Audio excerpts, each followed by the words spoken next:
We often think about AI, in these huge, almost sci-fi ways, flying cars, robots doing everything. Right, the really big picture stuff. Yeah. But sometimes the real changes, the ones that actually affect us day to day, are happening more quietly, like in the office. The future of the actual workday. That's definitely something a lot of people are wondering about. Exactly. And that's what we're going to dig into today. It's all about the future of work, maybe learning too.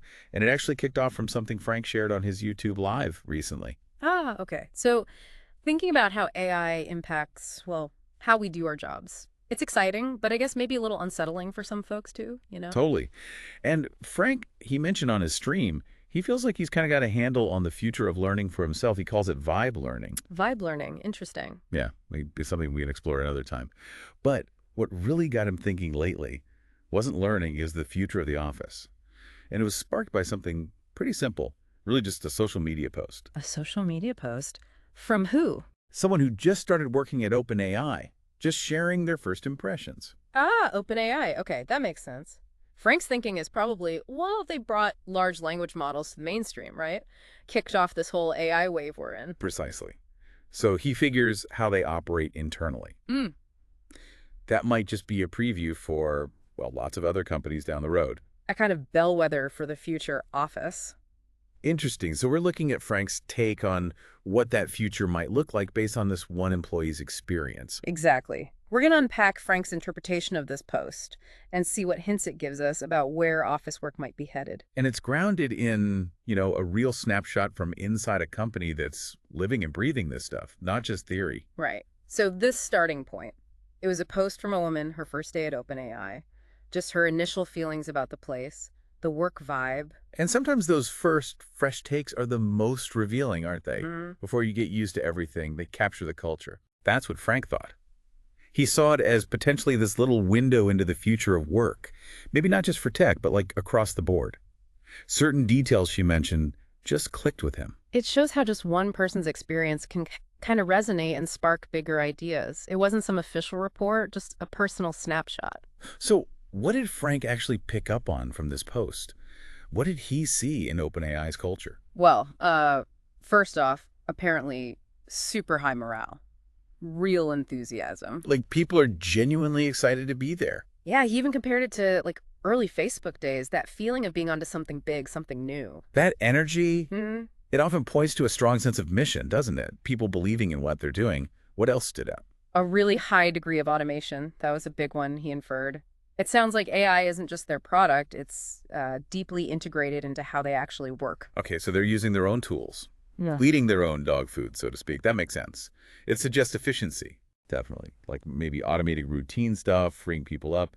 And tied to that, he noticed this strong preference for tool-based workflows. Tool-based workflows. What does that mean exactly? Less manual input. Yeah, instead of like filling out endless forms and clunky old software, people are using tools that connect and automate steps. Hmm. And interestingly, he said even the non-technical people were building some pretty impressive AI tools themselves. Wow, okay. That's huge. That suggests AI tools are becoming much more accessible, right? Not just for coders. Exactly. Like HR folks or marketing people building their own AI solutions. Imagine HR using an AI tool they built to sift through resumes automatically or analyze employee feedback trends. That frees them up for the human stuff. Right. He also sensed this sort of bias for action. Less getting bogged down in tiny details, more focus on getting things done, iterating quickly. Takes sense in AI. Things move so fast you have to be agile. And a really concrete thing, frequent use of GPT for generating documents. Ugh, documentation. The bane of many projects. So using AI to help write reports, summaries, that kind of thing. Seems like it.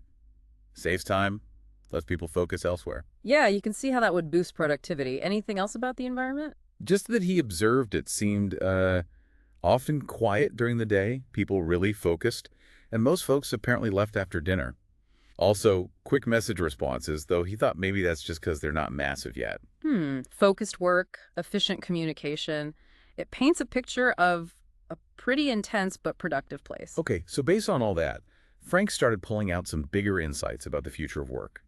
The first one he really hammered home was this idea of automation and these tool-based workflows. Right, moving away from the old way of doing things. Yeah, he sees it as a massive shift from traditional office software where, We spend all our time feeding information into forms. So instead of humans adapting to the software's demands, the AI adapts to us by automating that form-filling drudgery within a workflow. Exactly. AI handles the tedious input, letting work flow much more smoothly between different tasks or even different people. Less friction, less admin overhead. He even suggested these workflows could be how different roles like product managers, analysts, developers, QA, how they all work together much more closely in the future. So breaking down those traditional silos, AI becomes the connector. Kinda, yeah. Instead of clunky handoffs, you get this integrated flow. Mm. So the big takeaway for Frank is, future office work relies heavily on these AI-driven workflows, not manual form filling. It really makes you think, doesn't it? How much of your day, listening now, is spent on that kind of manual data entry? Probably quite a bit, and that's the stuff likely to change. The second big insight Frank highlighted was about who's using these tools. Yep. It wasn't just the engineers. The non-technical staff were building workflows too. Yeah, you mentioned that. That's really significant. It shows these tools are becoming usable by, well, almost anyone. It democratizes the tech. Right. It unlocks potential across the whole company when marketing or HR can automate their own processes using AI. He gave that HR example, didn't he? Resume screening, feedback review, potentially handled by AI workflows built by HR people themselves. Yeah. It shows AI becoming a tool for everyone, not just a specialist thing. And the implication there is pretty clear. Knowing how to use AI tools, how to think in terms of workflows, that's going to be a basic skill. Like knowing how to use a computer is today. A core competency, regardless of your job title. You'll need to know how to use AI to streamline your own work. Which also has big implications for education, right? We need to teach practical AI application, not just theory. Absolutely. Okay, insight number 3, Frank pointed out. The observation on documentation often being generated by GPT. Yes, the AI writing the reports. This really struck Frank. Thinking about his own content creation, he contrasted his past, manually churning stuff out, with this idea of maybe generating all content using AI within these workflow systems in the future. That's a big leap, moving from AI assisting with docs to AI generating the core content via workflows. He even took it further, comparing traditional software development, huge complex code bases, to a future where maybe software is built differently. How so? Like built at these interconnected workflow nodes, little modules talking to each other, powered by AI.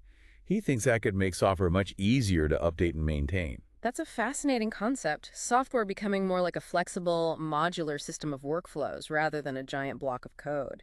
Easier to adapt, maybe easier for different kinds of people to contribute to. Yeah, he sort of speculated that maybe all future software, in a way, could be based on these workflow structures, a real shift from current programming ideas. Wow. That would fundamentally change how tech is built and managed. Faster innovation, perhaps, more agility. Possibly. Another point he noted from the post, or maybe related observations, was about the employee structure at OpenAI. Oh, how so? It seemed kind of polarized. Lots of very senior staff-level people, but very few middle managers. And then also some very young, fresh grads from top schools. Interesting. Lots of senior expertise and raw young talent, but not much in between. That's how Frank interpreted it. His theory is that AI lets one skilled person do the work that might have previously taken a whole team, including middle managers coordinating things. So you need fewer people overall, but the ones you have need broader knowledge and seniority to direct the AI effectively. Less need for layers of management and specialization. That seems to be his thinking. You need people who can see the bigger picture and guide the AI tools, rather than lots of people doing narrower, specialized tasks. He suggested companies using AI heavily might end up with similar, more polarized structures. Fewer middle managers, more senior doers, and perhaps entry-level support or trainees. That's a significant potential shift in organizational design. Yeah, and that leads directly into the implications Frank sees for all of us, job seekers, students. Okay, so what should people be thinking about? Well, first, experience using AI applications is becoming absolutely critical. He compared it to needing basic computer literacy a couple of decades ago. It's just expected now or will be soon. So even for non-technical roles, you might get asked in an interview, how have you used AI tools in your previous work or studies? Exactly. And related to that, he questioned the traditional university model of deep specialization in one narrow field. Because AI can handle the deep specialized knowledge retrieval. Potentially, yeah. Yeah. Frank thinks what might be more valuable is having broader knowledge across different areas. Yeah. That's where his vibe learning idea comes back in. Gain a wider understanding so you can instruct the AI more effectively, connect different concepts. Interesting. Less need to be the deep expert, more need to be the skilled AI director with broad context. That's the idea. He talks about everyone needing to become a kind of product engineer, someone who understands customer or user needs and can then use AI tools and workflows to build a solution. So, focusing on the what and the why and using AI for the how. Pretty much. And the consequence of all this automation and individual empowerment, probably smaller companies overall. AI handles tasks previously done by many people. And that polarization we talked about, a workforce potentially splitting into these versatile senior product engineer types, and maybe people doing simpler task execution roles that haven't been fully automated yet. That seems to be the potential future Frank is sketching out, based on that glimpse into OpenAI. Okay, so let's try and summarize this. We've dived into Frank's take on the OpenAI environment, seen through the lens of that social media post. Right. Key things seem to be pervasive automation built on these interconnected workflows, AI tools being used by everyone, not just tech specialists. And that potentially leading to shifts in company structure, maybe fewer middle layers, more polarization, and a real premium on broad knowledge and AI fluency. Yeah. So wrapping this up, the really provocative thought, the question for you listening is, how does this resonate with your own work, your own career path?